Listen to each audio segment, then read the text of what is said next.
Husqvarna, a global leader in outdoor power equipment, known for its high performance, durable and innovative products, tested and proven by generations of professionals.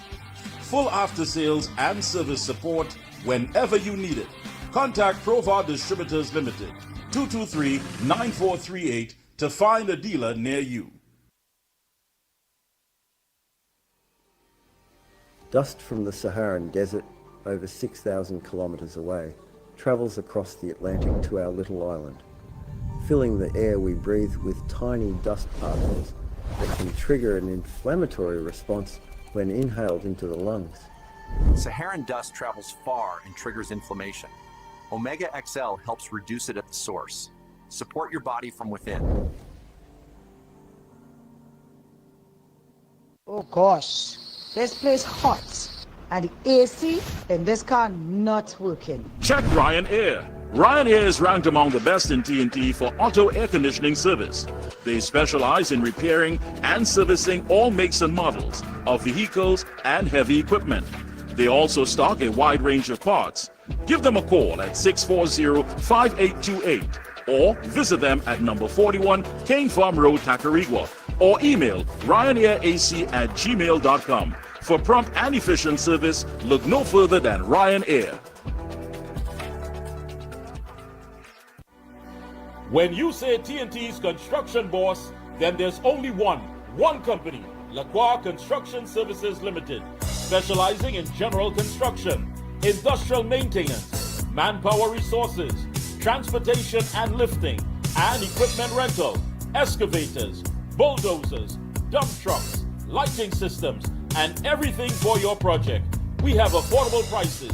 Call now 267-0000 or 431-0012. Lacroix Construction Services Limited, TNT's construction boss. The rest of the country must not settle for scraps, while the fake elite up in the north enjoy the fat of our land. Tonight, I'm warning the boards and management of Republic Bank, First Citizens Bank, Exim Bank to sort themselves out. These institutions are not functioning in the best interests of our citizens.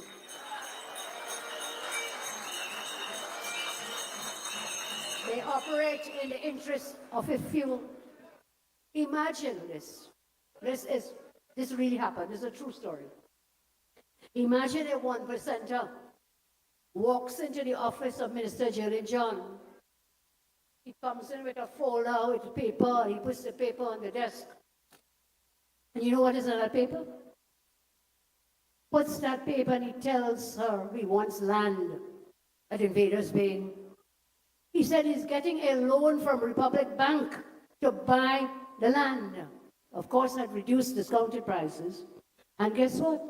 He's then getting a loan from the same Republic Bank to build a building. And then the same Republic Bank will rent the building from him to allow him to repay the loan and make a profit. This is a real story.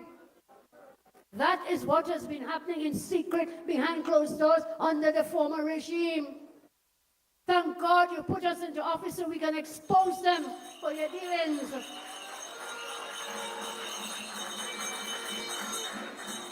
And this story, I tell you, I am told the same thing is happening at First Citizens Bank. There's no transparency, no fairness, just in-house deal-making. That is why I have instructed my ministers to fill all vacancies across all ministries. Fill them properly and transparently. Police Service Commission, Teaching Service Commission. Let's fill the vacancies across the service and create sustainable jobs for the people of Trinidad and Tobago. I'm told there are about 20,000 vacancies. We're working on bringing foreign investment. We're working on restarting the refinery, which will bring more jobs. So, my friends, I'm going to use our country's money to educate our children and create sustainable jobs. Where does disease start? It often begins silently.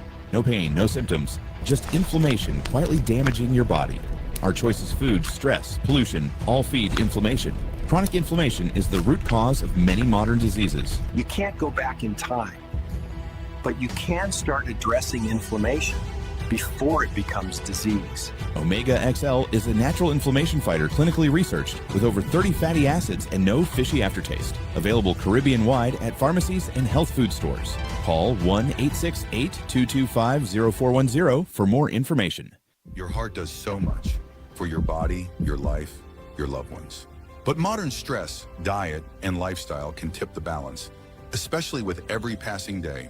Heart XL delivers high-potency omega-7 palmitoleic acid from sustainable pollock oil to elevate HDL and support a healthy metabolism. Inflammation and low HDL put your heart at risk. Heart XL's omega-7 helps reduce C-reactive protein and support healthy HDL, keeping your heart strong. Heart XL, nourish your heart, sustain your life. All right, and thank you, Master Control. We are back. And of course, you did hear from the Monday Night Forum, Camden Coover, last Monday, the Honorable Prime Minister talking about that whole thing with the Republic Bank and what have you. It really and truly tells you quite a lot.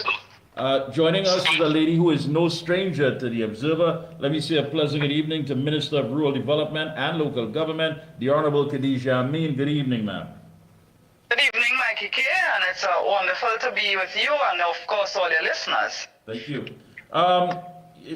First of all, I want to get this out of the way. We know that reports of being intimidated and threats coming out, I believe, from the fact of the freeze on the URP program. How are you? Are you keeping well? Are you that well? Doesn't affect my work, Mickie. It is what it is. But if we don't take a stance to do the right thing in this country, we'll continue to have millions of dollars going into wastage. You'll have very few people benefiting, more and more people suffering. And especially at the time when the PNM has mismanaged the country so badly and we have the revenue stream, there's a challenge.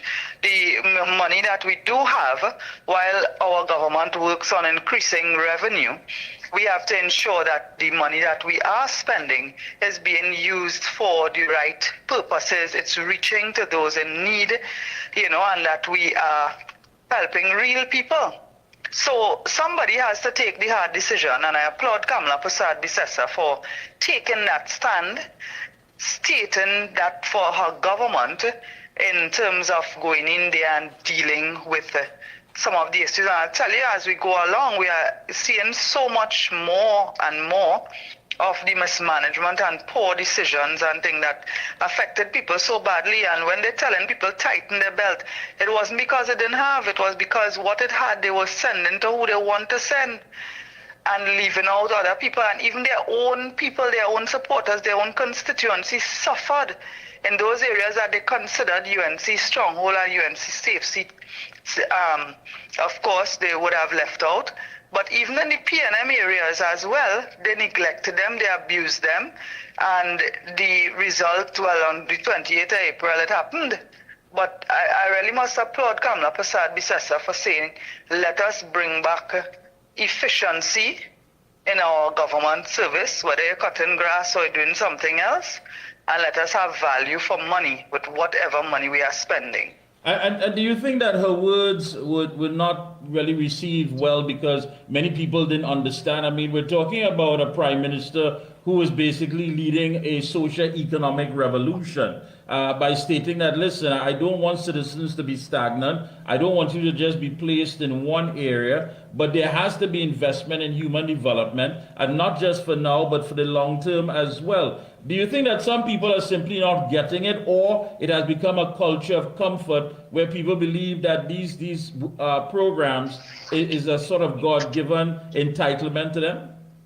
No, I think, what happened over time, people got comfortable, yes, with easy money. But on the other hand, that is really the medium-sized fish. The people who were, for instance, a CPEP contractor would have been happy because they get a bigger piece of the pie than a person cutting grass. And quite frankly, there are a lot of people who are on the program CPEP, URP, afforestation, as ordinary employees who want to do something else, want to do something better.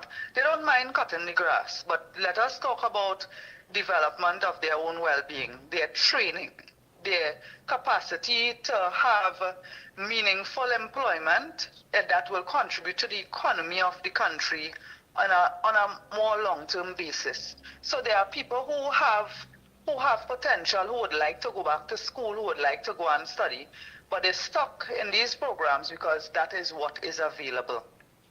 You know, so, and they would like to do better, but this is what it have. And we have to provide for that. So yes, we have to cut grass, but that doesn't mean that you must keep your grass cutters mentally and emotionally, you know, in some kind of slavery. People are more than that. And you cannot be giving people that type of work and paying them what the Prime Minister calls starvation wages, because they work for minimum wage for 4 hours a day. And truly, each of them would like to do better.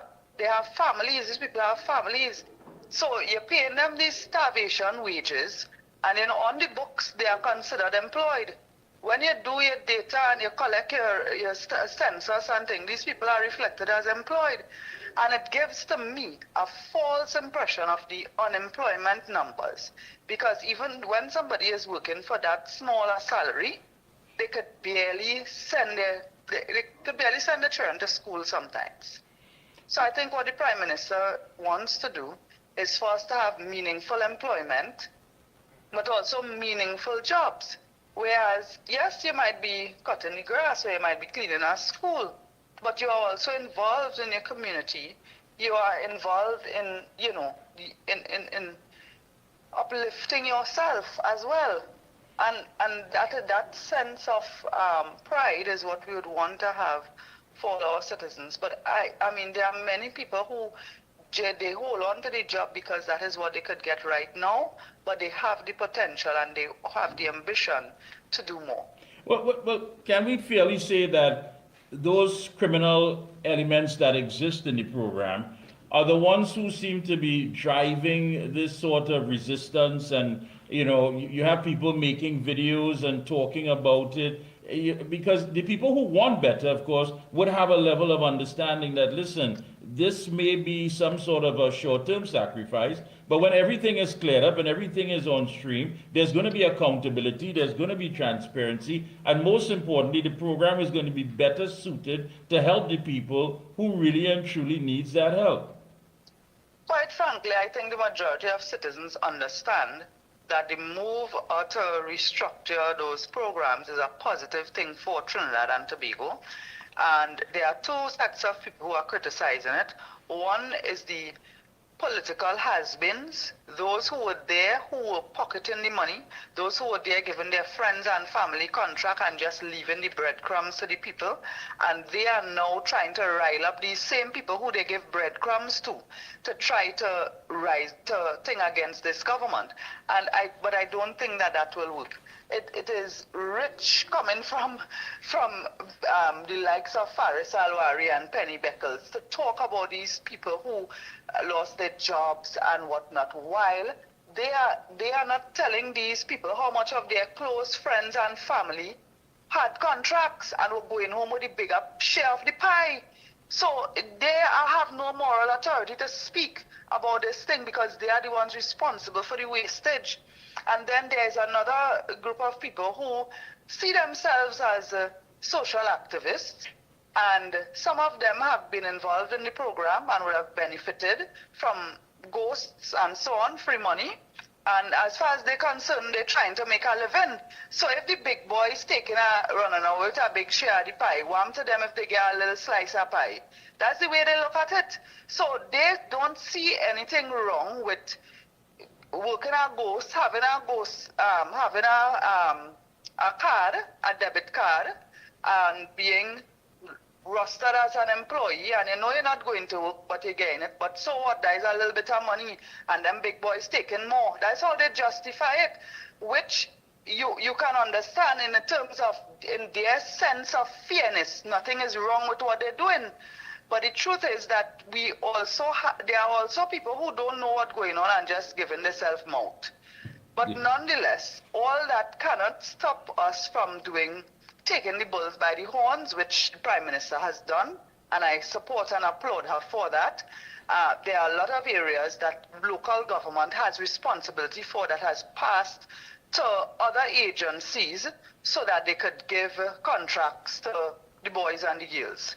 And because of that, local regional corporations have been undermined, emasculated. They have had little resources. Sometimes they have workers and they don't have material for these workers. Sometimes they have workers and no tools, but they have to pay the workers. And then we complain about lack of productivity. If you don't have concrete and cement for them men to go and do construction, what you want them to do?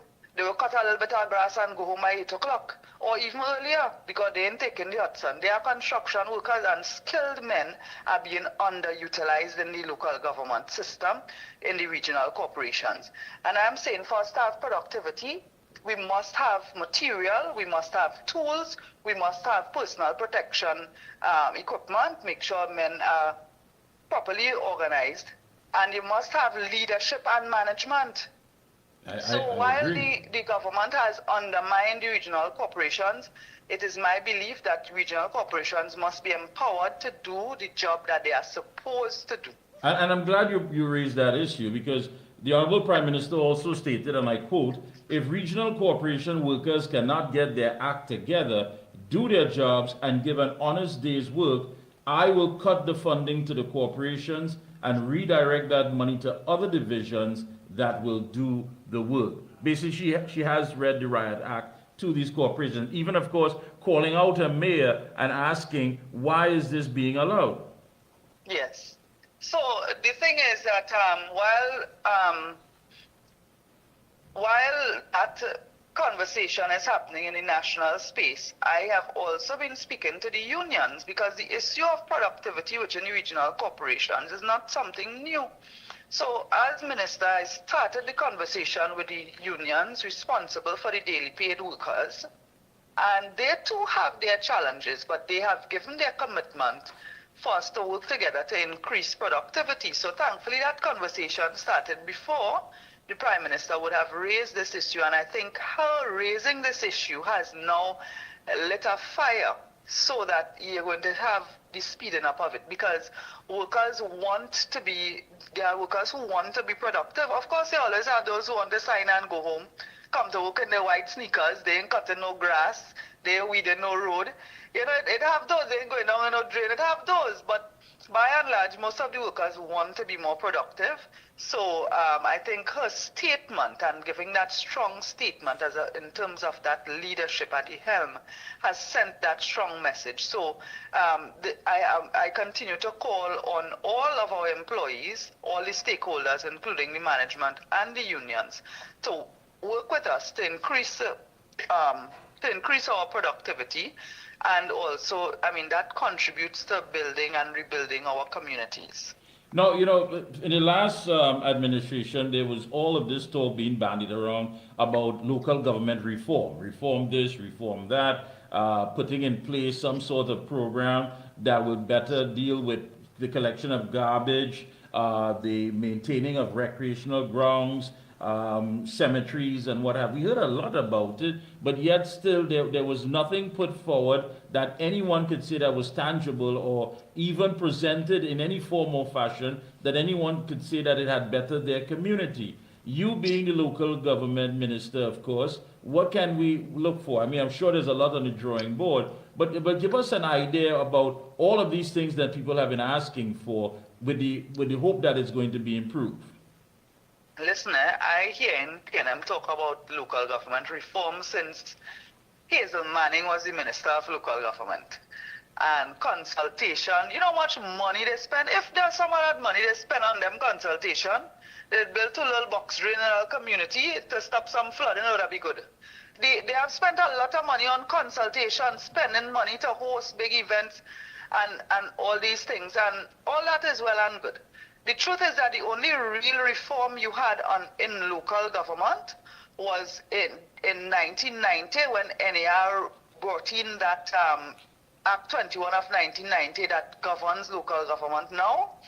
In 2013, you had the introduction of proportional representation, which allows all the votes in the region to count towards aldermen, apart from their vote for councillor. And what you have after that is a lot of talk. The municipal corporations, the miscellaneous act that they did the reform in 2021, they proclaimed one section of it. That was when they wanted to postpone the local government election. They changed the change of term from 3 years to 4 years. That's the only thing they proclaimed. Up to now, that's sit down collecting dust. And a lot of the things that they spoke about in that act, systems are not in place in the regional corporations to implement those. So you want them to do approvals where buildings are concerned, public health and so on. They don't even have the space to put the new staff. They don't have the new staff. They don't have equipment. They don't even have enough computers in some of them offices. And we have to build the capacity of the regional corporations and allow them to function. We have to allow them to have enough professional persons, to hire professional persons. Regional corporation is not just laborers and checkers, you know. There are spaces for professional persons, for engineers, for business management persons, for medical doctors, attorneys. So we must have those professional people at the regional corporation. So we will run a proper corporate entity as each corporation is. And getting the corporations back up to that level of productivity to me is important, because corporations also play a role in local economic development, and economic development on a whole is a critical issue for this government in terms of revenue generation, not just for the regional corporation, but providing spaces for small and micro entrepreneurs within each region, building the bigger economy around, and allowing the smaller and the micro economy to flourish. To me, that is also an important mandate of local government. Local government also plays a role with, in terms of national security. We're talking about stand your ground, protect your home. And we also have our policy in terms of standing your ground in your community, where you can have approval to have gated communities. So you want to keep your street safe, you want to restrict access from all kind of people coming in and out your street, you can do that legally. And all of that is part of local government feeding into the national mandate. So basically what you're saying, that all that was sold to us about these new policies and programs, there really and truly, there was no space, or there was really nothing that could have been offered by the last administration. It was a lot of mama guy, it was real mama guy, and the thing is, I mean, they did very little or nothing. So, I mean, you're talking about transformation, but you know what hurt me is, on the other hand, while you're talking about all these big dreams, nobody said, oh, dream big. But in the meanwhile, you're cutting off their foot. You're depriving them of funding that would, just for them to do their simple core functions, such as garbage collection, to have enough workers to go out there and clean the, not only our water courses, but if you think about all the public spaces, parks, recreation facilities, local tourist sites, all those are things that the corporation is responsible for cleaning and clearing, and they don't get to do it. They don't have equipment to go and clear the water courses that they need to clear to reduce flooding. So on one hand, you're talking about these grandiose plans. You want to make each corporation sound like utopia, but then what are you doing in terms of the practical thing when you cut off their funding? You have them, you reduce them to vagrancy. That's how I look at it. You have them begging, they have to beg somebody to them ULV machines to spray for mosquitoes. That's what they have reduced the corporations to, and thankfully many of our mayors and councillors have been resourceful in that way, getting to be able to stand with them and ordinary citizens. But the truth is that they have not been getting the resources and the guidance and the management that is required for them to really perform optimally. Now, it's been 100 days, plus 100 days plus. What can you say is some of your best, accomplishments in that short space of time? I think the major accomplishment we have is setting the tone in terms of performance in the regional corporation. We introduced with the heavy showers in the month of May, where we had that intense flood mitigation program, and we will continue that exercise to reduce flooding in the areas that we know have been flood prone. And there are many water courses that have not been cleaned and cleared in years that we have been attending to. We will continue that. We will also introduce a local economic development unit of the Ministry of Local Government that will coordinate the LEV units in every corporation, and they are mandated to do projects that will bring revenue to each corporation, but will also provide opportunities for small and micro entrepreneurs within the communities to earn a living. So that way we will begin to stimulate the local economy. We will also have litter prevention units responsible for litter wardens, as well as litter prevention initiatives such as garbage traps for water courses, clearing vacant lots, dealing with areas that have public health hazards. So that is the litter prevention unit. We will also, of course, be strengthening the corporation in terms of I have to say IT, computerization and so on, but building capacity in terms of having proper staffing to do what is required at the management level, and of course that provides jobs as well. So we will continue with these, but we also have, very interestingly, some security initiatives that works in tandem with the Ministry of Homeland, because keeping our communities safe also falls on the laps of the regional corporations. Right. Our recreation spaces must be available for mentoring and coaching programs that will keep young people off the streets, and we'll be working with the Ministry of Sports for that. The communities who wish to become gated communities to protect their homes from intruders will be able to do so with our new policies, which every regional corporation will have a step-by-step how to follow to give approval for that. And that will allow them to have that protection in their community, but also to allow all the public utilities and public resources to have access in a way that will not deprive the community of those things. So I'm very excited about that. That is part of the whole stand your ground move by this government, getting municipal police involved in our communities, but also getting communities involved with the authorities. When you mention the as far as the digitalization of the corporations, whatever, that's very important. I want to tell you, I think that there still needs to be some data that needs to be gathered, because there have been complaints from people who say that their property does not exist on the corporation map. And yes, you know what is, please so roads, there's a vesting order in each corporation, which is a document listing all the roads that fall under the corporation, all the recreation ground and open spaces and so on. So these public spaces have been vested in the corporation for the corporation to take care of. Some of these vesting orders are very old. They have to be updated. Some of these vesting orders would have been created before a road was fully established, and therefore that road is not recognized on the vesting order. And to me, having the vesting orders done over is a part of what we call our needs analysis, because we have been giving regional corporation money in a very arbitrary manner, and that is something I've discussed with the Prime Minister, and she has raised a lot of concern even in opposition, where there's this disparity in the funding to regional corporations.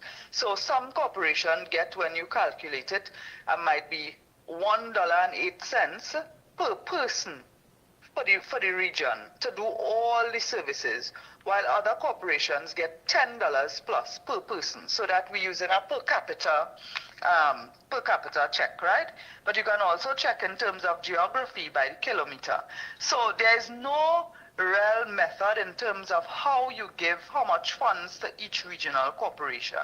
And revising the vesting order will inform us how many kilometers of roads, of drainage, how many recreation facilities, parks, cemeteries, so that we will know the manpower requirement, and that also feeds into the employment aspect and the productivity aspect of it. So we have already started working on that, where our chairman and mayors, so there's an HR side, but there's also the civil side, where they're going to, you literally need to measure how many kilometers of roads fall in each region, and list all the bridges, the wooden bridges, the concrete bridges that are broken, and so on. So that will allow us, as I say, to say how many people we need. We can't just say we want to hire more labor and hire them and send them out to do the same thing, and then people will complain that they're weeding grass that's not there, when we do have a lot of work for them to do. So I've spoken to the unions about this. I've been speaking to our councillors and mayors about this, and this is an exercise that is long, long overdue, first, so that every person who has a public roadway should get it on the vesting order. However, there are going to be private roads. There are roads that fall within private developments, and sometimes people, they take a development, they don't develop the roads, and they sell the land and then leave the roads not developed, and the residents, people who buy the land, they are now going to the corporation. And those errant developers has always been an issue for regional corporations. When there's a private development, it is not the corporation's responsibility to develop. The corporation is to maintain. So a developer should develop his road, sell his land, and when it's handed over to the corporation, then it will be in the vesting order. But so we have a lot of now orphaned roads and so on. But we will deal with those. I'm not very concerned. We have to do it in a systematic way.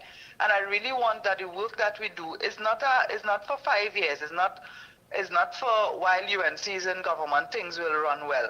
We have to put proper systems in place so that it will run better, because local government has been so badly treated over the last few years. Yes, it has. We really have to bring it out of that state of disrepair. It has. All right.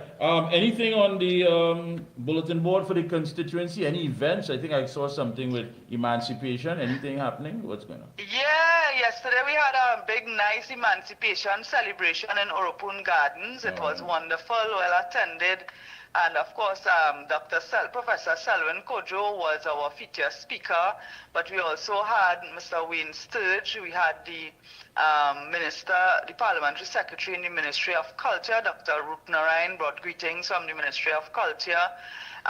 Barbara Burke was there, and then we ended it off with a nice rhythm section, and people just come out and vibes, and we had authentic African food and things. So we have a committee, and I must commend them for that emancipation celebration.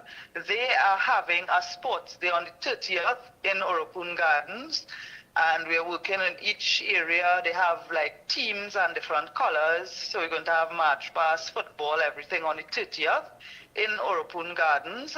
And of course I will continue where we are getting other communities. We have some activities in communities. I'm going into Monty Grant this week to do a special something with the children there. So we will continue to have our activities, and of course office day. Office days are usually very long, but sometimes I also do a little half-day office day. If I have meetings in Port of Spain from 1 o'clock or 2 o'clock, I spend the entire morning in the constituency. So my commitment to the people of St. Augustine remain. I know too that there are people from other parts of the country who come and they try to see me, but I have to prioritize. So I've been meeting some of them, yes, but I have to prioritize the St. Augustine people. And I advise persons, if you have an MP, go to your MP wherever you are. And if they need to refer matters to me in local government, then they will do that. But if they are trying to all come to my office because it's something related to local government, it will be counterproductive. So I urge people, find your MP wherever they are, go to your MP's office, and we all work together as a team. So, yeah? Yeah. Is there an office number for those who may want to reach out to? Yeah, we have our office number. We have a very active MP Facebook page. Our phone number is there. Our office is on Page Main Road. We work 8 to 4 Monday to Friday. Don't come and rough up the girls in the office. They are nice girls. Don't come and take out your frustration on these nice girls who work in my office. Sometimes people come and they're so frustrated to take out their frustration on people who in the office. No. Sit down, drink a cup of tea, and tell us your problem. But even if I'm not there, the girls in the office would usually treat with issues. Sometimes they process it without me even having to intervene. And when I come, they provide me with the information and I follow up on it. Yeah? Wonderful. I want to thank you so much. Any closing comments? Well, I just want to thank you for allowing us to highlight the 100 days of government in office. This has really changed the atmosphere in the country.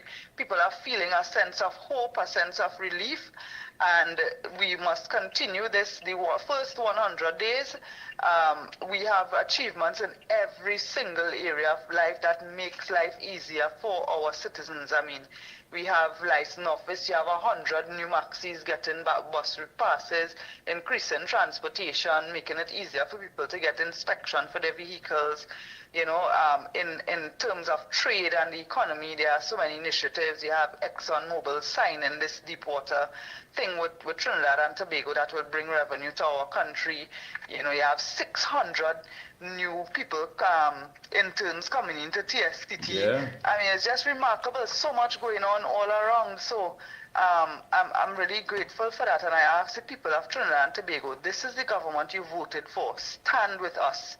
We have a very compassionate Prime Minister, and we must not fall prey to the propaganda from those who have us in this position in the first place. Thank you so much. Keep up the good work, and we'll be checking in with you periodically. Thank you so much again. Okay. God bless. Have a good one. Well, folks, that was the Minister of Rural Development and Local Government, the Honorable Khadija Amin, and St. Augustine MP as well. And first 100 days, she's letting you know a lot has been taking place, and they're doing their job. As far as the URP, this government is standing strong and saying, listen, changes have to be made. The wanton wastage has to stop. The exploitation has to stop. And the program has to be developed once again to hit the core target, the people who really and truly need that help to grow. So it's something that's going to be dealing with the development of the citizens. So that says a lot. Take a short break, come back. Parliamentary Secretary in the Ministry of Trade, Investment and Tourism, the Honorable Dr. Neil Gosine, right here on The Observer. We'll be right back. When you say TNT's construction boss, then there's only one company, Lacroix Construction Services Limited, specializing in general construction, industrial maintenance, manpower resources, transportation and lifting, and equipment rental, excavators, bulldozers, dump trucks, lighting systems, and everything for your project. We have affordable prices. Call now 267-0000 or 431-0012. Lacroix Construction Services Limited, TNT's construction boss. Where does disease start? It often begins silently. No pain, no symptoms, just inflammation quietly damaging your body. Our choice is food, stress, pollution, all feed inflammation. Chronic inflammation is the root cause of many modern diseases. You can't go back in time, but you can start addressing inflammation before it becomes disease. Omega XL is a natural inflammation fighter clinically researched with over 30 fatty acids and no fishy aftertaste. Available Caribbean-wide at pharmacies and health food stores. Call 1-868-225-0410 for more information. Your heart does so much for your body, your life, your loved ones. But modern stress, diet, and lifestyle can tip the balance, especially with every passing day. Heart XL delivers high-potency omega-7 palmitoleic acid from sustainable pollock oil to elevate HDL and support a healthy metabolism. Inflammation and low HDL put your heart at risk. Heart XL's omega-7 helps reduce C-reactive protein and support healthy HDL, keeping your heart strong. Heart XL, nourish your heart, sustain your life. Is high blood sugar the root cause of diabetes? Most people think high blood sugar is the problem. The truth, it's inflammation. Insulin resistance is the root cause of diabetes. Reducing that inflammation is key. Omega XL is a natural option. Not fish oil, but a patented green-lipped muscle extract with over 30 fatty acids, including EPA and DHA. Clinically studied, backed by over 30 years of research. Stay tuned. Omega XL. Power your health. For all top quality and affordable. And we are back. Thank you so much, Master Control. We are back. Folks, right here on The Observer. And joining us is a man who is no stranger to this program. Let me say a pleasant good evening to Parliamentary Secretary in the Ministry of Trade, Investment and Tourism, the Honorable Dr. Neil Gosine. Good evening, sir. Good evening, Mickie. I love your program. Thank you. Thank you so much. And it's a pleasure to have you on. I know it's Sunday, but you know, we have to get the information out to the people. So we're on every Sunday now from 5 p.m. to 7 p.m. And I had your colleague on, I don't know if you heard, the Minister of Rural Development and Local Government, the Honorable Khadija Amin. Yes, I was listening. Excellent indeed. First 100 days, Dr. Gosine, you got in there. As a matter of fact, I had an opportunity to visit you and Minister Maharaj, and I must say you guys are very busy. It's like, you know, as one team walks out, another team comes in. How has it been? Because I get the impression that absolutely nothing much was going on prior to this administration coming in, and you're actually meeting people who are saying, listen, I've been here several times, I spoke to the former minister, I spoke to this one, nothing was getting off the ground, but now you seem to be, you and of course the minister, very accommodating and more than willing to work with those people who want to get their business going. Please share with us. Yes, that's the general sentiment that before nothing was happening, we take the view of seeing everyone and listening and being very proactive. In fact, we have seen over 250 people already, you being one of them. And we looked at key investors and key projects. I can name a couple to give you an example. Sure. For example, we are looking at company that came in recently and bought up, well, they've been knocking on the door for about 3 years now. They bought up the Asa Metal plant and they're trying to revamp the iron and steel manufacturing in Trinidad and Tobago, which consists of $130 million investment, 800 in jobs in construction, another 500 to add once operational. We are looking also at a solar glass plant out of China, which is supposed to bring about $200 million in investment and another 1,200 jobs. We are also looking at a manufacturing plant for converting brown sugar to white sugar and an ethanol facility.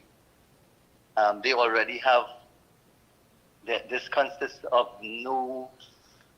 they will not need any power or gas itself. They will need power, of course, but not gas from NGC. So this one looks like it could be get going very soon. So what I would say is that in the last 100 days, we have looked at several things. One of them is, again, for global trade expansion. We have signed an agreement with Chile, a partial scope agreement. We have done a port community system which integrates customs and BizLink. That is the BizLink out of our ministry to cut clearance time for goods. We are looking at direct airlift between Piarco and Accra. We have had bilateral talks with Ghana. we are looking at trade missions and export fair to Accra with small to medium-sized business and to access their market. We are looking to propose a duty-free trade with Ghana, expanding towards CARICOM, ECOWAS, and an African agreement, which gives us a potential market of 1.3 billion people, which is tremendous, Mickie. Yeah. We are looking at a transatlantic trade hub linking Latin America and the Caribbean with Africa. We are actually looking, and we have been working with the Ministry of Transport as well.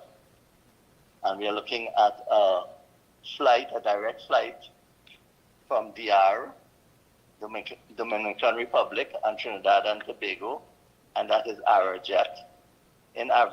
This is all to expand agriculture. This is all to expand, tourism and cultural development in Trinidad and Tobago, a sharing of minds. We have been looking at, and this is a project that is ongoing and should be, it has already started and it should be completed in the next year or so, which is a Maracas hotel uplift. It's a private investor that has bought the Maracas hotel. They invested about $80 million, and it's we are dealing with it from the tourism side. One of our plans that we are very excited about and was mentioned in the UNC manifesto is a carnival city. So we are planning a carnival city to be built either in Port of Spain or wherever we could allocate the land. A steering committee has been formed with the IDB, and cultural icons are involved. It should include a UNESCO World Heritage Status certificate. We are thinking about Queen's Park, but of course we have to get approvals.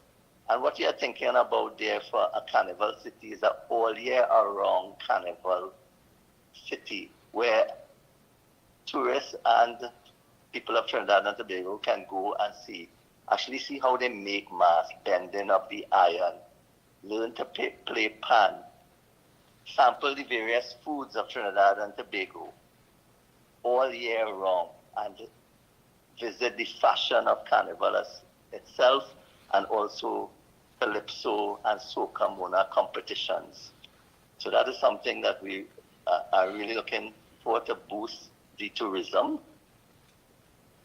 Well, I can say this for sure, and I'm sure many people who are locked on can say that you've been working along with the minister. You have been working, and this is something that I think brings a lot of information that people have not realized. That you see, and that's the thing. These things are not on the headlines, or they're not some narrative that is being created so people could understand. I mean, you're talking about, for example, just one venture, 800 jobs.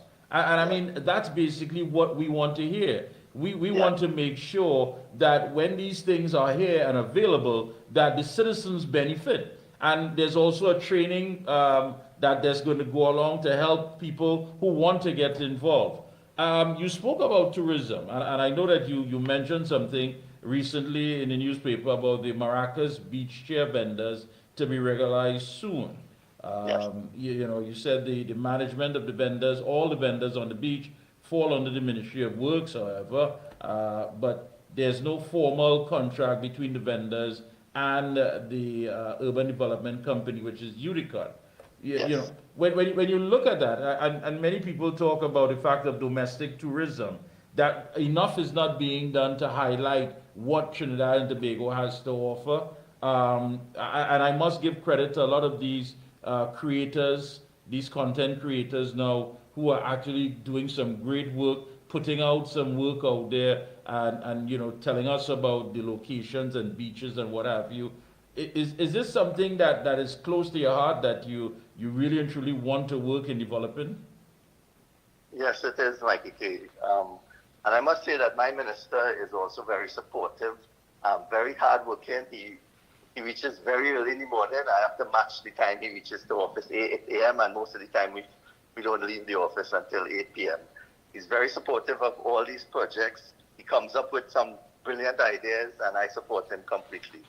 yes, the Maracas situation is close to my heart, and it's also close to Philip Alexander's heart and Wayne Sturge. And we all met there last week, Wednesday, where we viewed what was going on the beach.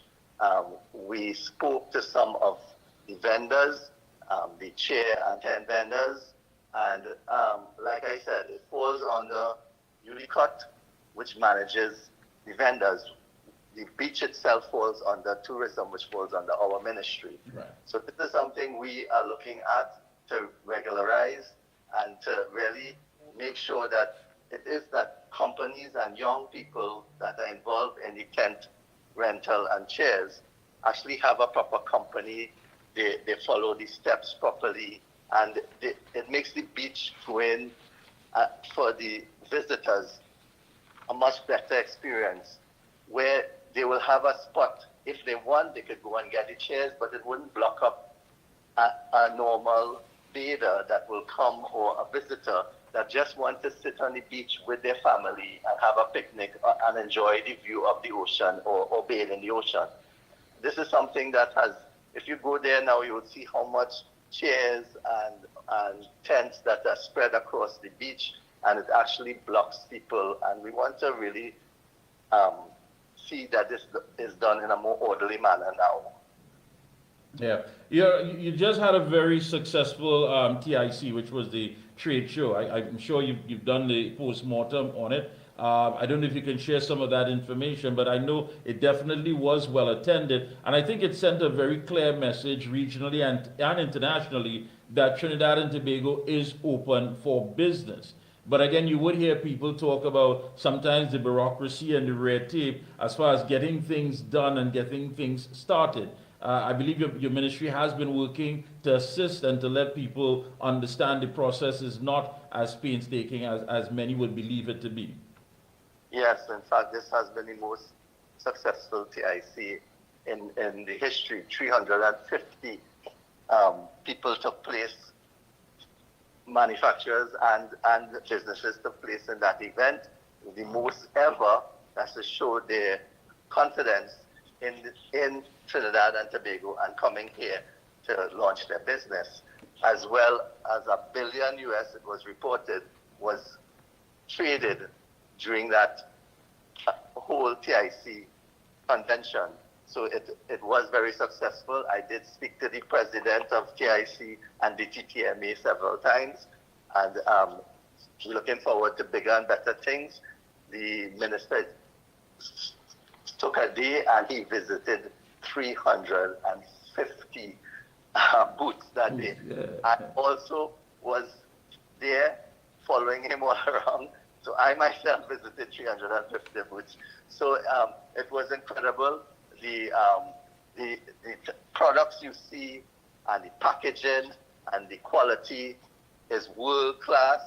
And yes, it shows that Trinidad and Tobago is open for business. Another thing I wanted to talk to you about is that, and something that was developed under our ministry, is something called SEZ, which is a special economic zone. Right. So there's a state company falls under our ministry called Special Economic Zone Agencies, which provides like a free zone to companies that comes in, international companies that require to import their goods. They will need tax breaks. They will need also tax breaks on land, to buy the land, and corporate taxes. All that are reduced once you get this FEZ license that is granted. And it takes about $3 million US investment, and it also depends on the amount of jobs you're bringing in. So recently, we just gave one foreign company out of Germany a first SEZ license, and it's something we want to expand as we go forward. Another thing we are looking at is upgrading the Caroni Racing Complex and repurposing stranded assets to create a world-class convention center and hotel through public-private partnership. If you look across Trinidad and Tobago, we have a lot of stranded assets and underutilized assets. And I could name many across Trinidad, and we have buildings that just stand there Yeah. Government doesn't use it. It's government building. We have if the Caroni gantry that is opposite the cremation site in Caroni cost us 1.2 billion and is not fully operational by NGC. If you remember that big white elephant that we have there. Yeah. I think it's very minimally used, and I think they just use it for aviation fuel. It cost the country $1.2 billion approximately, and it's underutilized. It was designed originally to be the distribution hub of all fuel throughout the country to all the gas stations. And it was state of the art to fill the trucks, the tankers, by underfilling it instead of filling it from on top. It was supposed to be world class, it's stranded. We have many stranded assets throughout the country, and you name it, in Chagaramas, you name it, across the country. It's something, even you see all the derelict police cars and buses that we have across. If we could repair these things and repurpose it, it will go a long way. So these are some of the things that we are looking at. One of the things that has hit us hard recently was the U.S. tariff that they have introduced on some of our products in Trinidad and Tobago. And this is what the government, Ministry of, our Ministry of course, and Ministry of Finance and Ministry of Foreign Affairs is trying to deal with, and meeting with U.S. officials to try and remove that 15% tariff.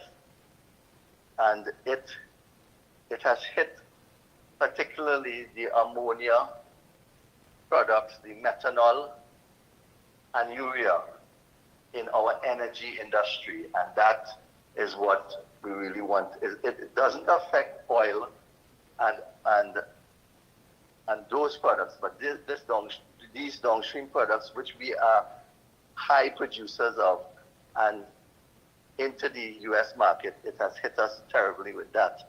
So those are the things that we've been working with the Ministry of Foreign Affairs to try and see how we could remove that and continue trading profitably for our manufacturers with the U.S.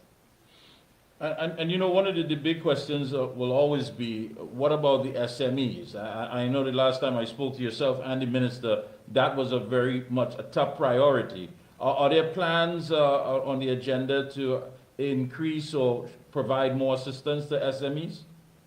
Yes, we have several projects, especially with SMEs, and I encourage people to come in to our ministry, which you yourself have come in and speak to us.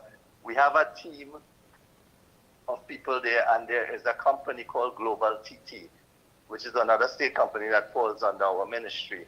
And that company helps SMEs to get off the ground if they require licensing, if they require making connections to get lands or even to get into our parks, like Phoenix Park and the various parks we have across the country, to access land and warehousing. It helps them. So it's really cradle to grave to help you set up your company. And there are also grants you can access and tax breaks that this company, Global TT, can help you with. So I encourage you to do that. And one of the final things I wanted to mention is that we, in the manifesto, Kamala Prasad-Bisesa, our Prime Minister, who has always been compassionate and always pro-business, have told us about increasing the age from 3 to 6 years for foreign used car dealers. And this will restore and help the people of Trinidad and Tobago to get cheaper access to cars. It will save them money as they go forward. And our ministry also intends to lay this very soon in cabinet and to give relief for the age of vehicles, because the previous government had decrease the age from 5 to 3 years, which makes the cars much more expensive. So it's a campaign promise that will be delivered. Citizens can see a promise being honored. Within the first year of the new administration, hundreds of dealers with the Trinidad and Tobago Automotive Dealers Association aligned, and they endorsed it already. It is high impact savings for each citizens between $20,000 to $50,000 per vehicle per year. So that will directly impact households. And it demonstrates that the ministry is pro-business, pro-customer, and responsive to the industry concerns. Wonderful. So that we want to complete very soon, within the next month, and make sure it's rolled out. And let me ask you again, Global TT, that entity, do they walk through the entire process with you from A to Z exactly? Let's just say you're looking for property to do renewable energy or recycling, as the case may be. Will they be able to assist you along those lines? Yes, of course, there will be. And there's also e-tech as well, so that falls under us. So they will link you to other companies, state companies, and they will help walk you through what you require with, let's say, the Ministry of Finance, or what you require for licensing, or what you require in other areas and other ministries. So that company will help you develop your investment.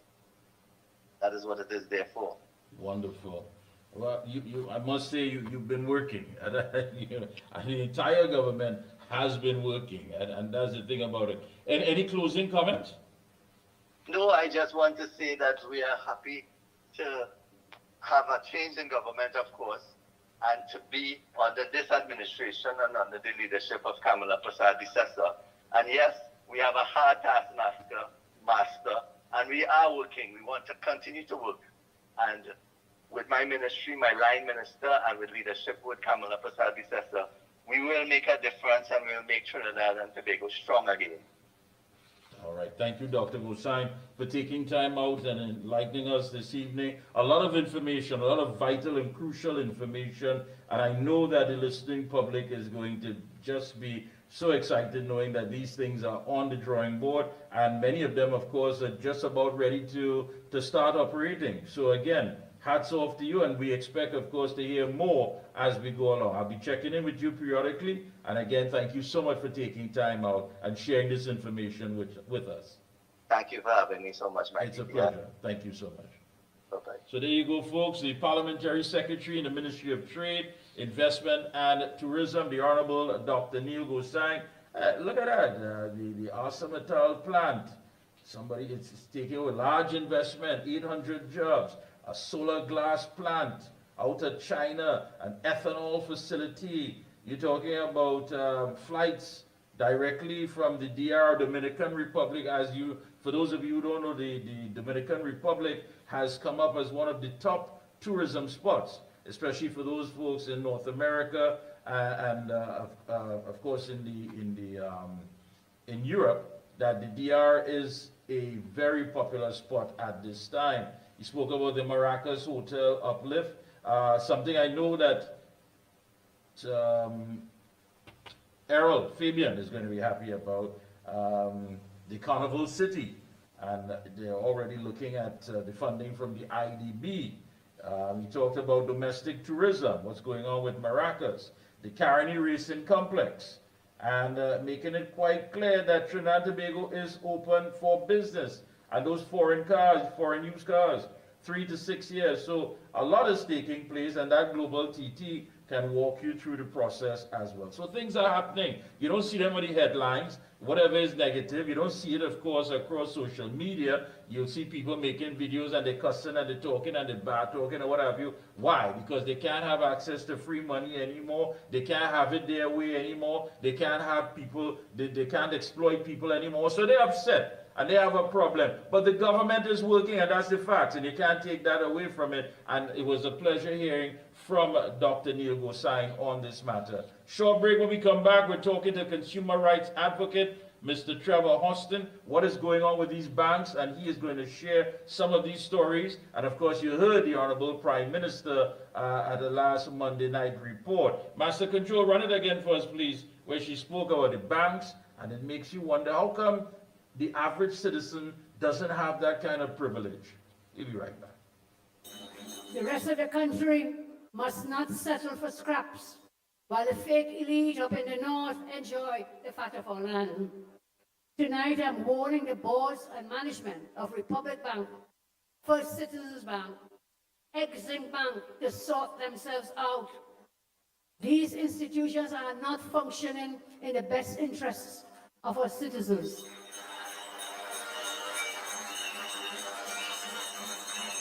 They operate in the interest of a few. Imagine this. This really happened. This is a true story. Imagine a 1%er walks into the office of Minister Jillian John. He comes in with a folder with paper. He puts the paper on the desk. And you know what is on that paper? Puts that paper and he tells her he wants land at Invaders Bay. He said he's getting a loan from Republic Bank to buy the land. Of course, at reduced discounted prices. And guess what? He's then getting a loan from the same Republic Bank to build a building. And then the same Republic Bank will rent the building from him to allow him to repay the loan and make a profit. This is a real story. That is what has been happening in secret behind closed doors under the former regime. Thank God you put us into office so we can expose them for their dealings.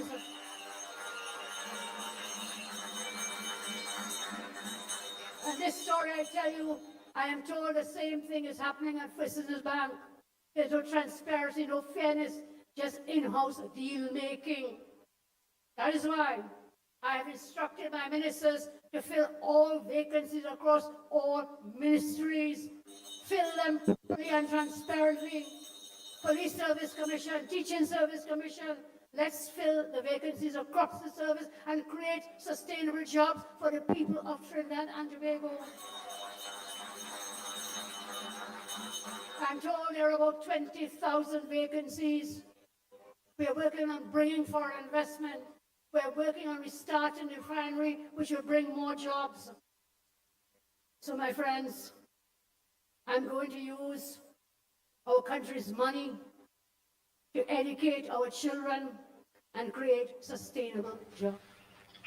That's right, educate the children and citizens to get sustainable jobs. Joining us is a man who is a true fighter. Always a pleasure to have him on the program. He's no stranger to the Observer. Let me say a pleasant and a blessed Sunday afternoon to consumer rights advocate, Mr. Trevor Houston. Good afternoon, sir. A pleasant good afternoon to you. Thank you so much for having me in the program again. Thank you very much. Yes, indeed. Well, I just played the clip there with the Honorable Prime Minister talking about, you know, someone going and getting a loan. And then, of course, to build a building and rent out the building to the same bank that they've obtained the loan from. You know, when you look at it, Trevor, I mean, I just to read part here of veteran journalist Ken Ali. He says, predators still in paradise. Banks oppressive fees and charges. In October 2002, the prestigious Time magazine carried a startling expose of commercial bank greed in Trinidad and Tobago under the headline, Predators in Paradise. Time told the story of corporate fraud worth hundreds of millions of dollars and merchant banker, our friend Vet Sierram, relentless campaign for fair play and justice. And notably, the daily press never reported on Sierram's crusade. Apart from letters from aggrieved customers, the daily newspapers have never highlighted the erroneous charges, even as banks' profits sailed to historic levels. And we know the operations. I mean, you know as well, Trevor. I mean, who else could take a piece of squatting land and turn it agriculture, then turn it homestead, then turn it domestic, and then turn it commercial, and before you know it, a large-scale mall is being built, and peppercorn rates when it comes to taxes, and they get away with it. Now we have a prime minister who is saying, listen, hold up, I am asking for equity across the board, and I am going to lead a new socio-economic revolution in Trinidad and Tobago. Is it needed? Is it too late? What can we expect? It's never too late, and I admire this prime minister we have there because she operates in a way where she feels the pain of the masses. It is not a case like in the old regime, it's all about me and me and me alone. I admire this prime minister, and I know she's going to put all out where possible to make sure that we live in a different society to that which we have become accustomed to. And you're so right. And let me just share this information with the people, and of course, you coming on here. The Minister of Finance, Minister of Finance, Devendarat Tanku, said he plans to meet with the banking sector in response to yet another reduction in the US dollar spending limit on credit cards. This time, Republic Bank has imposed another cut on its spending limits, its third cut since 2021. On August 15th, Republic Bank announced it will reduce its maximum US dollar spending limit per billing cycle to US $2,500. This will be a 50% reduction from its current spending limit of US $5,000.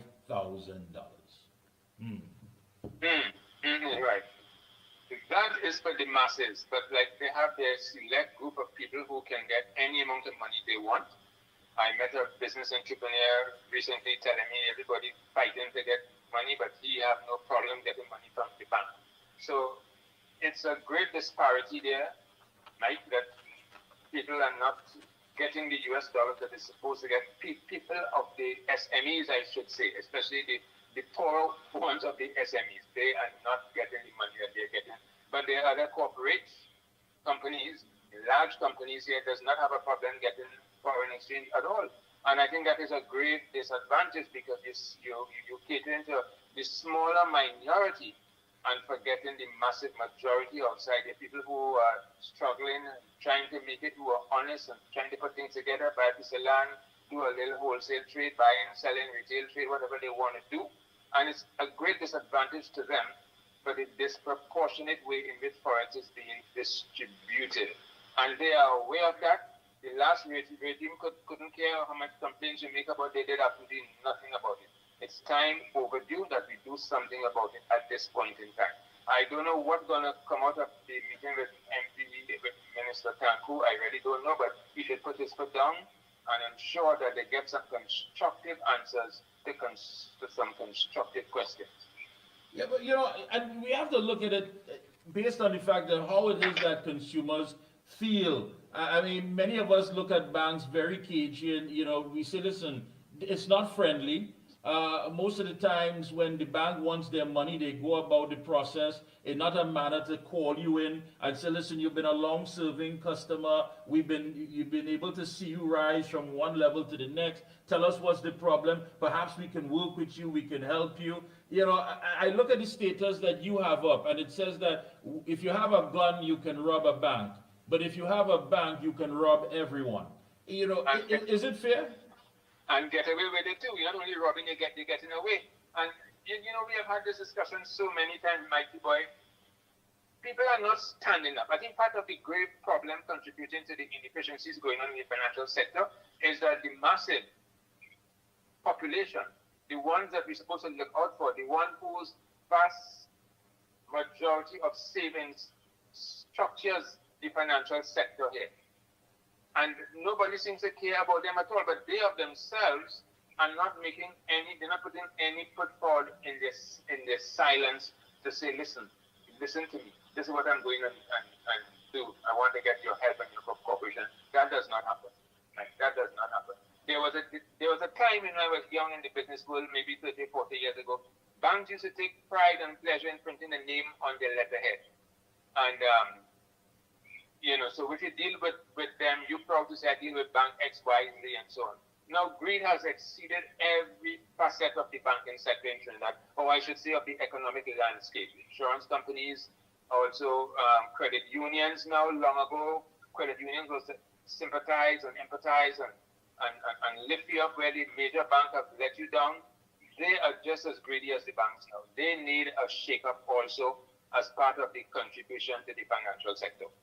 And you're right. And it seems that it's all led and driven by greed. You know, when you look at it, none of the newspapers raised any sort of issue when some 6,000 small businesses had to go under during the heights of the COVID-19 pandemic, unable to service bank loans, rehire workers, replenish stocks, you name it. They just couldn't get it done. And again, many of these SMEs, and even at that time, you had a minister in that administration who said that the SMEs are the backbone, the financial backbone of the economy. But yet still, the treatment meted out to them has always been totally unfair and just scant courtesy.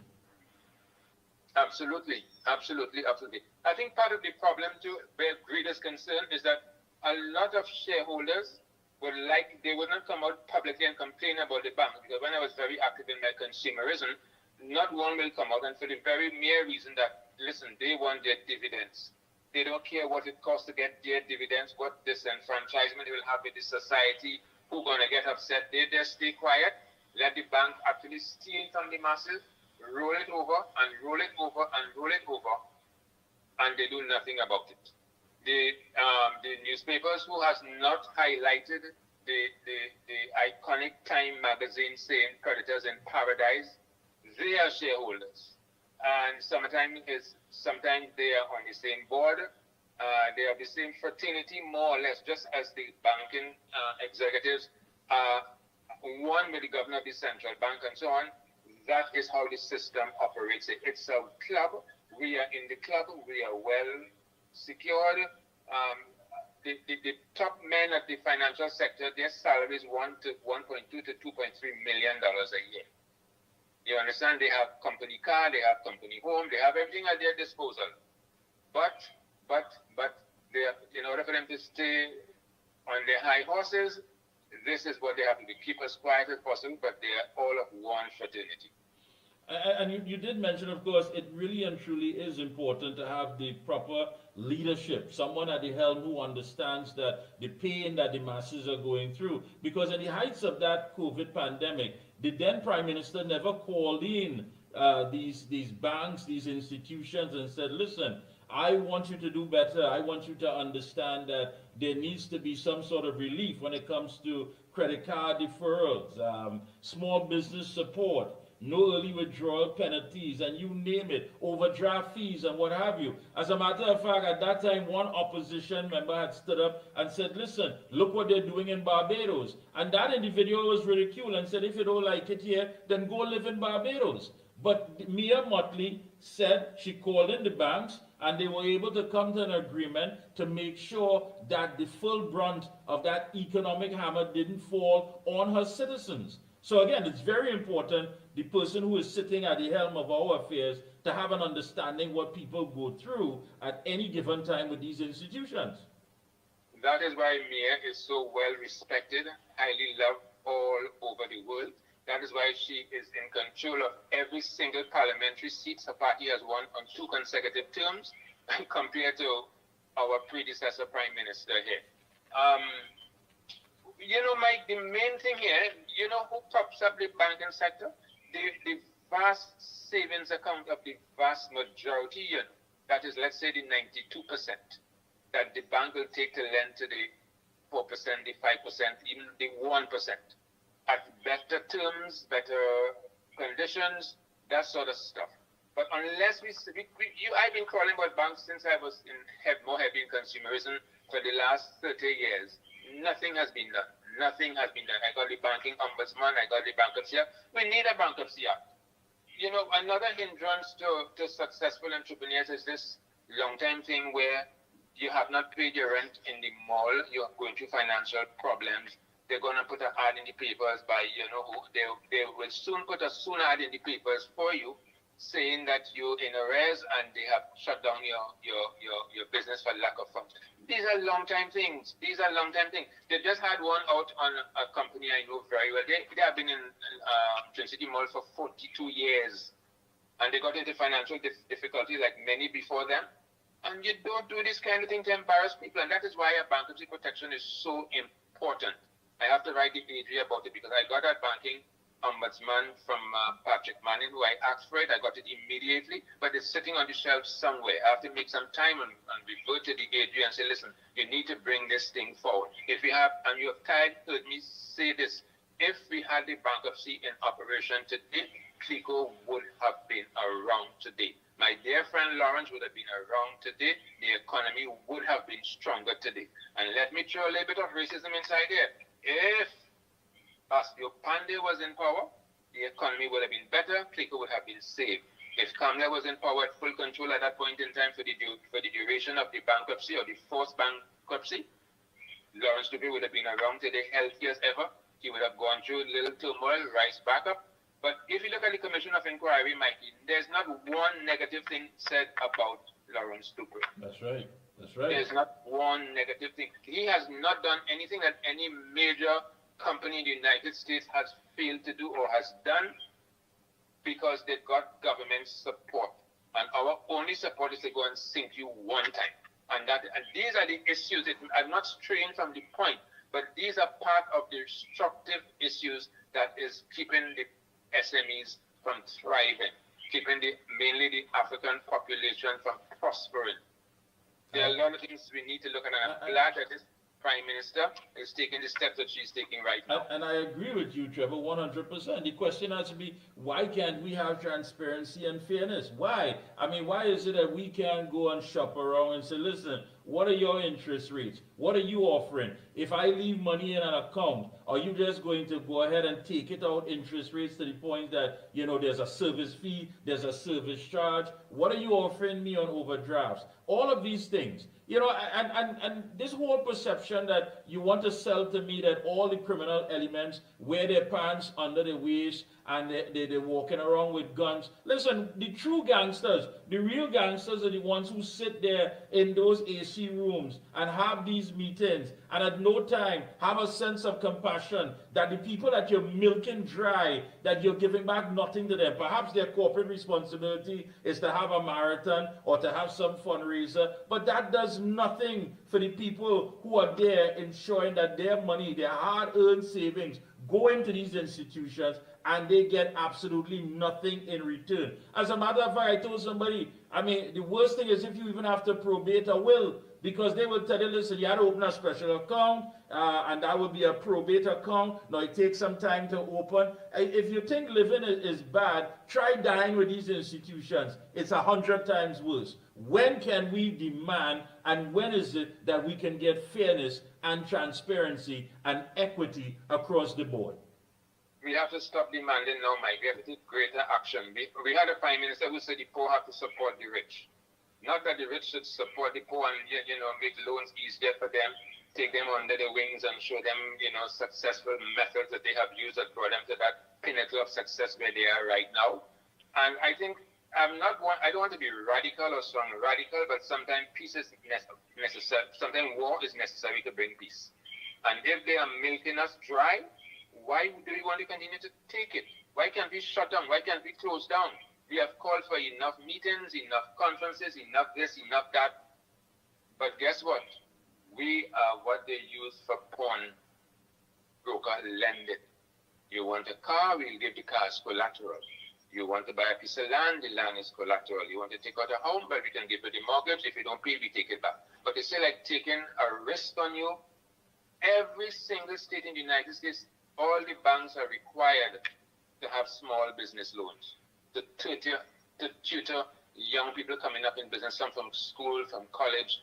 They are there to support them, not only with the financial means, but with structural systems to get them on their feet. We are tired complaining. I am tired complaining. It's time for some serious action now. And I will repeat this thing sometime. War is necessary to bring peace. Look at the war Makandal Daga had to do in 1970 to change the banking sector here. If he was using fine words and eloquent phrases, he would never have accomplished what he have accomplished here. If he had kept quiet, take what the bank gave him and go home and say, this is how it is, he would have never achieved what he have achieved for you and me and our children and our grandchildren.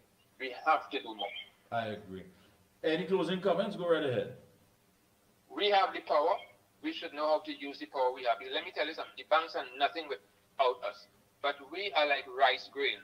They may seem a grain or 2 or 3 of rice grain is not important. But to get a good meal, you need a couple to make it successful. And that is what we have to pay attention to. The value we have, the value we bring to the economic landscape, the value we bring to the banking sector, who can rob us blindly and be just sitting down and doing quiet and doing nothing about it. It's about time.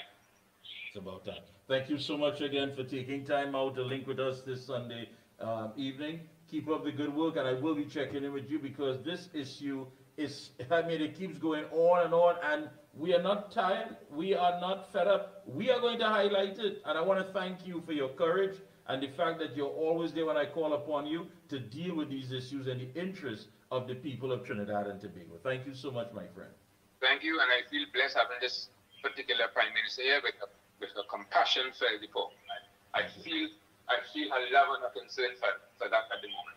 Thank you so much. Keep up the good work. Have a good one. Thank you. Bye-bye. Short break. We'll be right back. Where does disease start? It often begins silently. No pain, no symptoms, just inflammation quietly damaging your body. Our choice is food, stress, pollution, all feed inflammation. Chronic inflammation is the root cause of many modern diseases. You can't go back in time, but you can start addressing inflammation before it becomes disease. Omega XL is a natural inflammation fighter clinically researched with over 30 fatty acids and no fishy aftertaste. Available Caribbean-wide at pharmacies and health food stores. Call 1-868-225-0410 for more information. When you say TNT's construction boss, then there's only one company, Lacroix Construction Services Limited, specializing in general construction, industrial maintenance, manpower resources, transportation and lifting, and equipment rental, excavators, bulldozers, dump trucks, lighting systems, and everything for your project. We have affordable prices. Call now, 267-0000 or 431-0012. Lacroix Construction Services Limited, TNT's construction boss. Is high blood sugar the root cause of diabetes? Most people think high blood sugar is the problem. The truth, it's inflammation. Insulin resistance is the root cause of diabetes. Reducing that inflammation is key. Omega XL is a natural option. Not fish oil, but a patented, green-lipped muscle extractor with over 30 fatty acids, including EPA and DHA. Clinically studied, backed by over 30 years of research. Stay tuned. Omega XL. Power your health. For all top quality and affordable hardware supplies, no one beats Midland Hardware, located number 97 Eastern Main Road, Arouca. Midland stocks the #1 brands in hand tools, garden tools, water tanks, power washers, generators, water pumps, kitchen and bathroom faucets, along with face basins and toilet sets, blocks, lumber, steel, sand, gravel and topsoil. Also check out Midland for steel windows and assorted designs of metal curtain rods. Everything for home and business projects. Payments via links, credit cards, online payments, or cash on delivery. WhatsApp 327-7761 or call 646-2144. Open every day from 8 a.m. From foundation to finish, it's all at Midland. If you live with diabetes, your pancreas works overtime every single day. Between our rich foods and busy lives, chronic inflammation can sneak in, stressing the pancreas and raising the risk of complications. Over time, inflammation can damage these cells, making blood sugar harder to control. Protecting your pancreas from inflammation is a smart way to support healthy blood sugar management. Backed by science, Omega XL is a natural anti-inflammatory with over 30 free fatty acids, proven to help reduce inflammation at its source. Learn more online or ask your local pharmacist.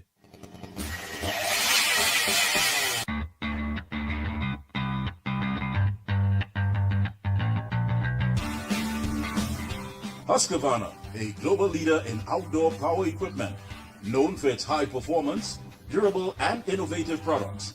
Tested and proven by generations of professionals. Full after-sales and service support whenever you need it.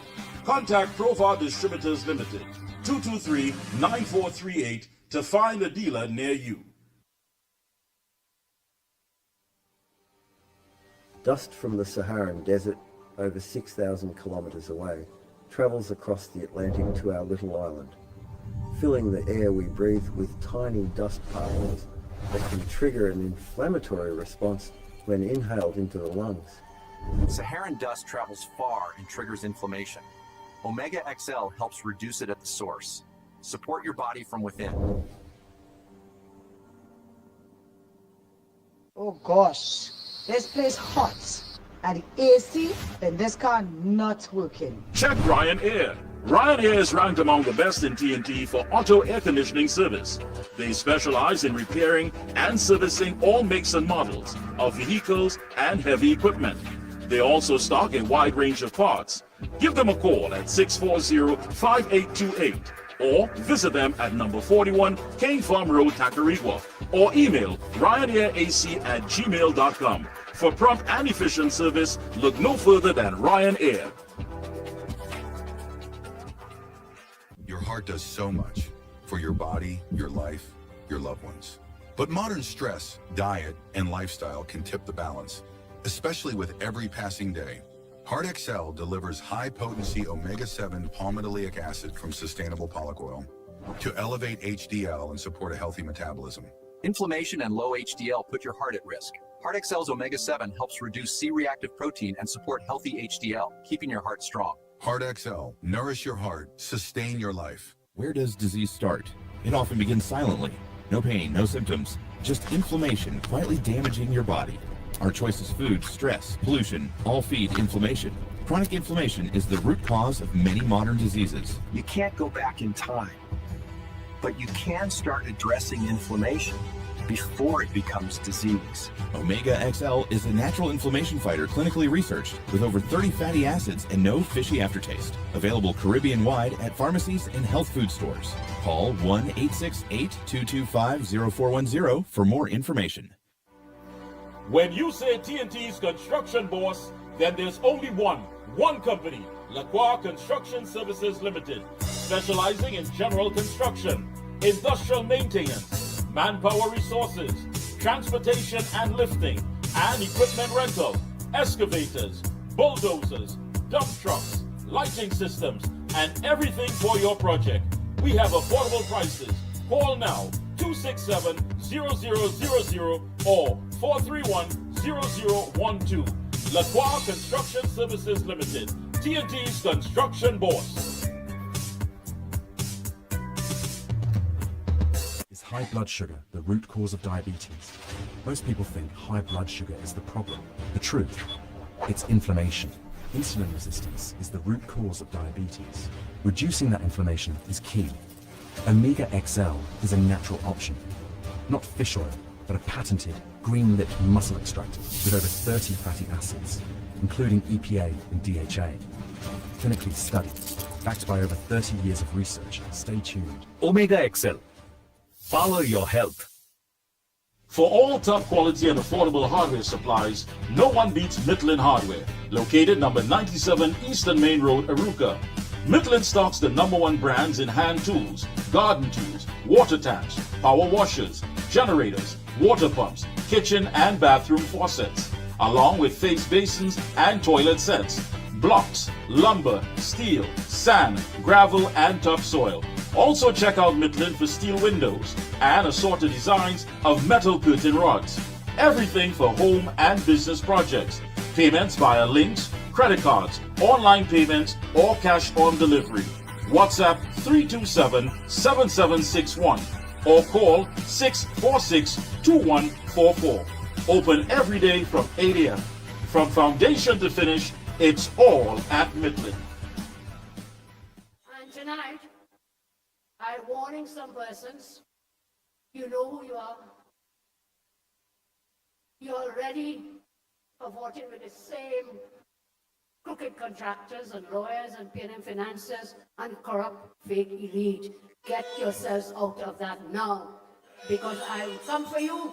I'll come for you. I'll have the AG backing me up. I will come for you. Stop it. You have already forgotten the loyal rank and file UNC people who worked hard to put you in office. Remember that. Remember that. First, you keep doing that and try to facilitate their continued corruption. I warn you, and I am not afraid. I will fire you.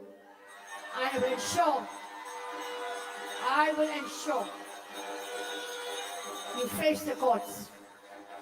I will ensure we cannot replace one corrupt bunch and then trump and follow suit. And that's why I ask you to understand, we cannot complain about the ghosts in the CPEP. And then you are on our throats, you just want to replace those ghosts with your ghosts. It can't work like that. It must not work like that. It will not work like that. All will benefit. We have programs, we have plans. I give you the commitment today. I will ensure that the most vulnerable are taken care of first. That is my pledge to you tonight. The AG likes to say he will go to war with you. But if you continue that kind of behavior, patterning from the PNM, I am not going to war with you. I'll bust your head. Should you do it? I'll bust your head.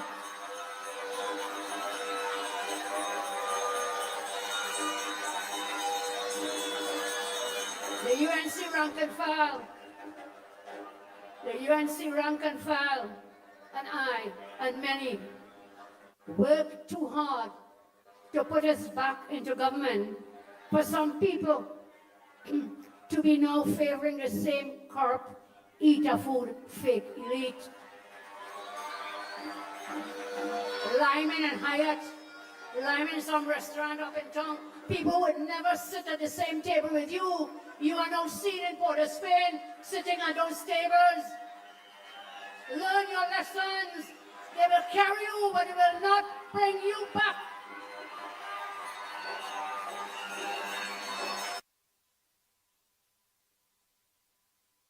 I will open that UWI campus.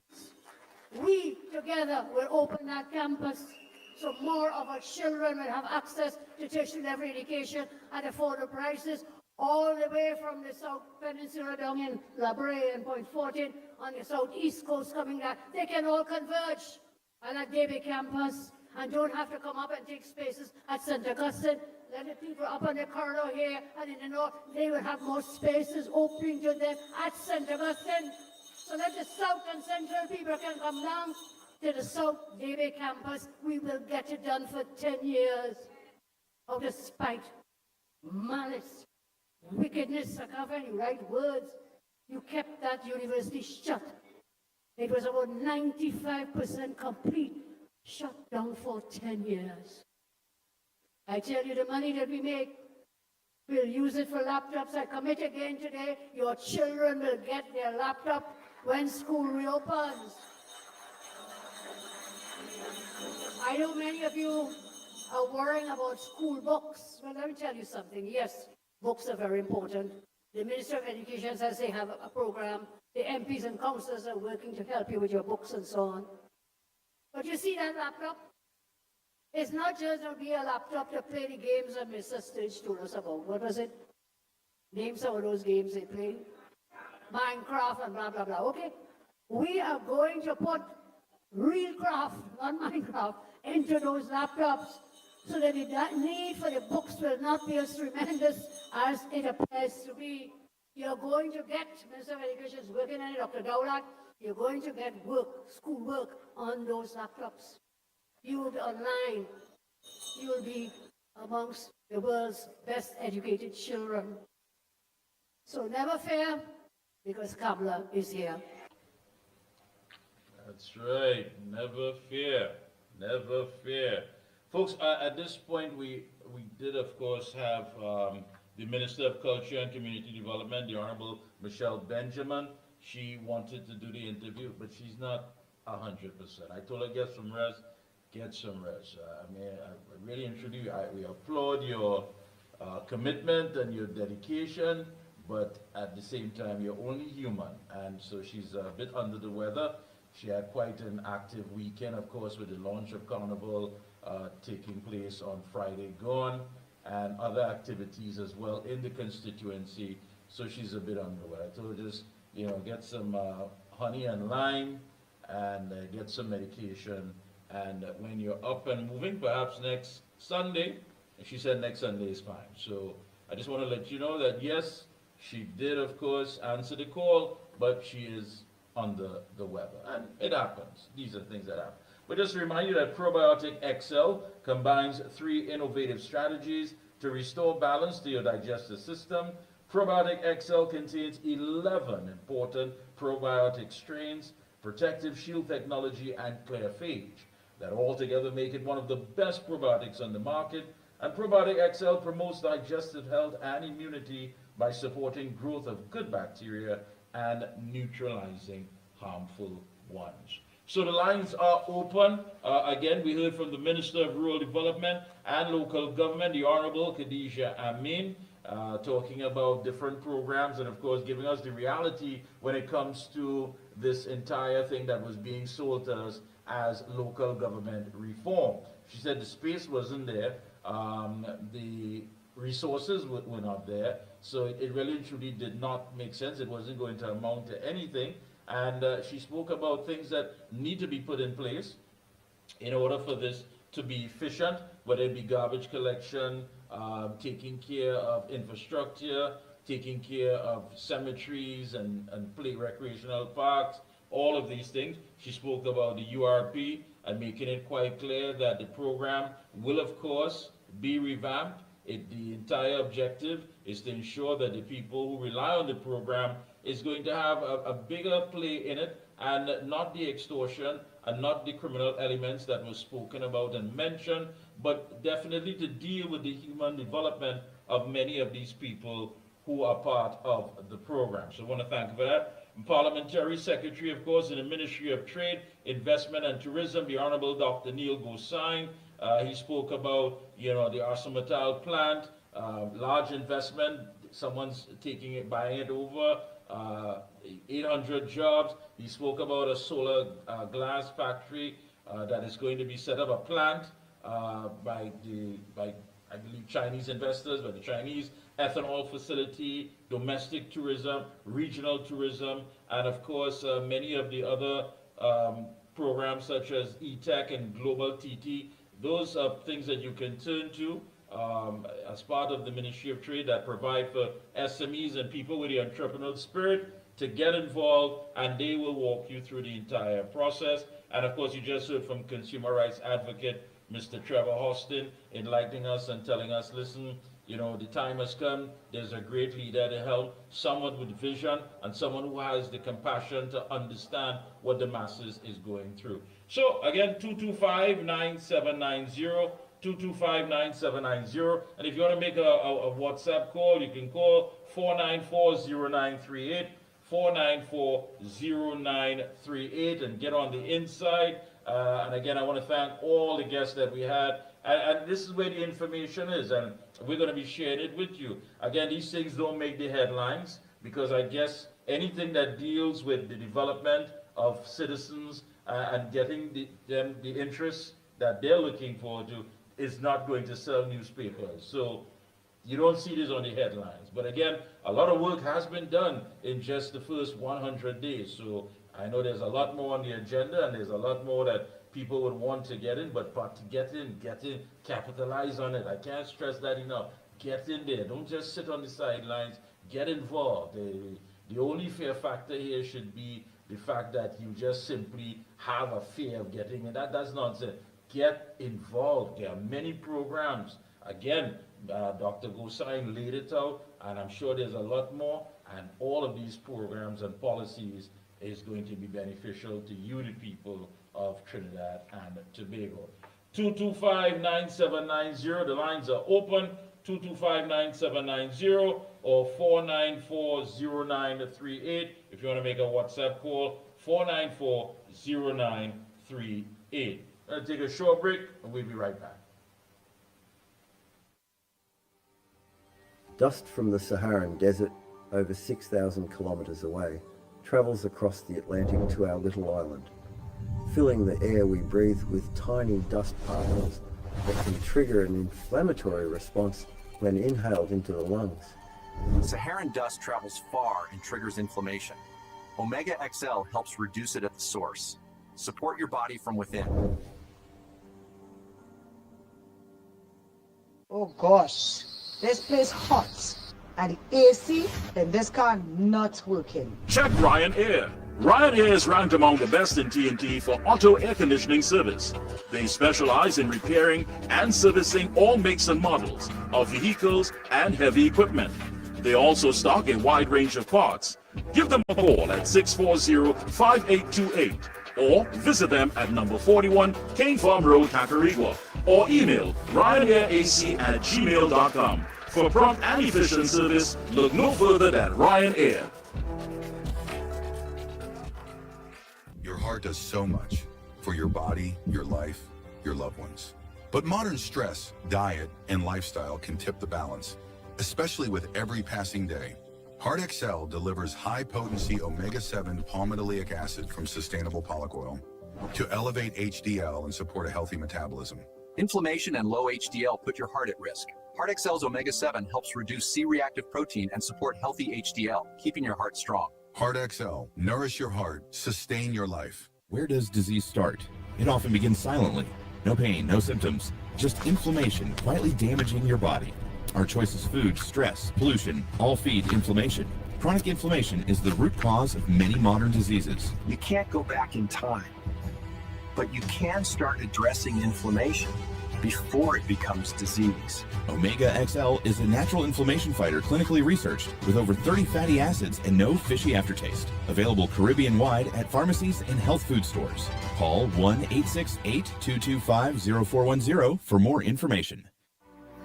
When you say TNT's construction boss, then there's only one company, Lacroix Construction Services Limited, specializing in general construction, industrial maintenance, manpower resources, transportation and lifting, and equipment rental, excavators, bulldozers, dump trucks, lighting systems, and everything for your project. We have affordable prices. Call now, 267-0000 or 431-0012. Lacroix Construction Services Limited, TNT's construction boss. Is high blood sugar the root cause of diabetes? Most people think high blood sugar is the problem. The truth, it's inflammation. Insulin resistance is the root cause of diabetes. Reducing that inflammation is key. Omega XL is a natural option. Not fish oil, but a patented green-lipped muscle extractor with over 30 fatty acids, including EPA and DHA. Clinically studied, backed by over 30 years of research. Stay tuned. Omega XL. Power your health. Thank you, Master Control. Again, the lines are open, 225-9790, or you can make a WhatsApp call, 494-0938. Before we wrap up and get out of here, just looking at some of the newspaper, the TNT Blind Welfare Association has welcomed the government's announced cancellation of the Independence Day fireworks display on August 31st. It is not only an act of compassion towards animals, infants, and the elderly, but also a crucial step in safeguarding the rights, dignity, and well-being of people who who are blind and visually impaired. That's coming out from the TTBWA, the Trinidad and Tobago Blind Welfare Association. For people who are blind, sound is one of the primary tools used for orientation, safety, and independence. And sudden, uncontrolled, and excessive noise from fireworks creates disorientation, anxiety, and heightened vulnerability. Yeah, so they are saying they are thankful for that. What stood out here to me is that the fire service welcomes a halt to the Independence Day parade. The president of the fire service, he's been on this program, Mr. Keon Guy, sees a silver lining in the cancellation of the Independence Day parade and related celebrations, including the fireworks display.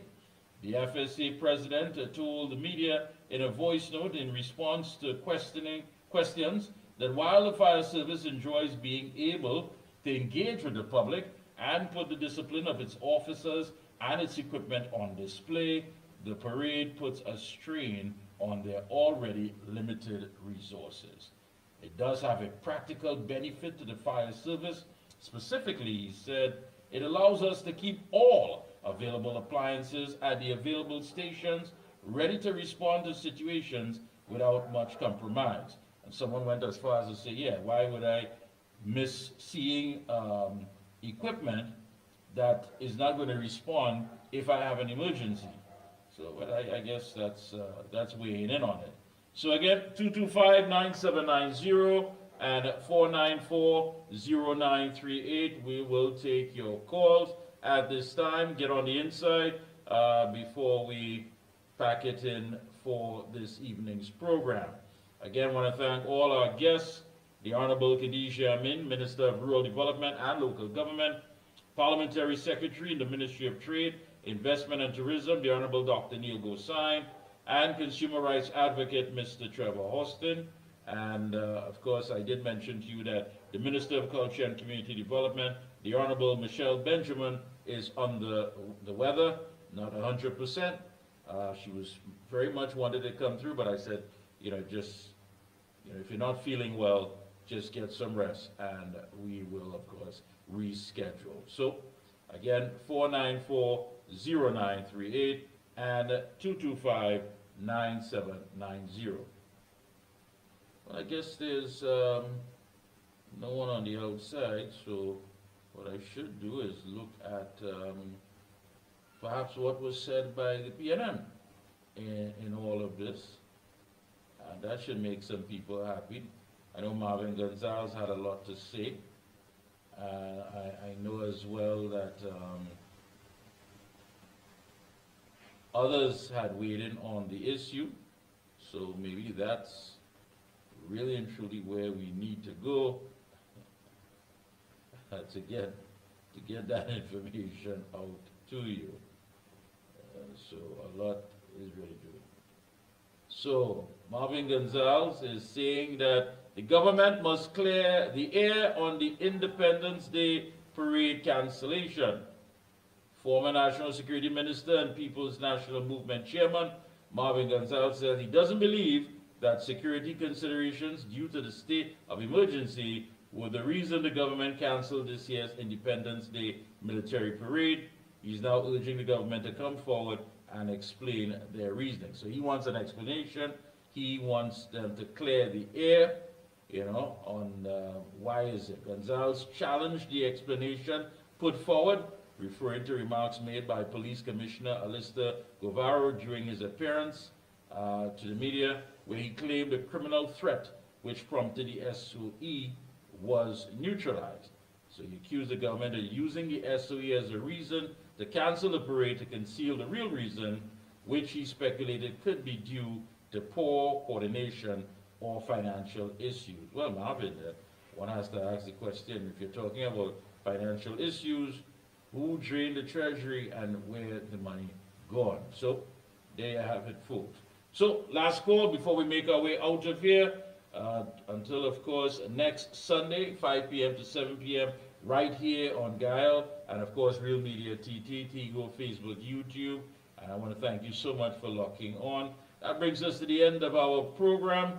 Do have a good one and be safe out there. Until next week, Sunday, have a good one.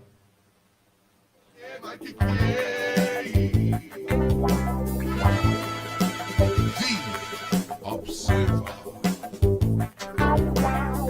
Mickie Kerr, Mickie Kerr, Mickie Kerr, Mickie Kerr.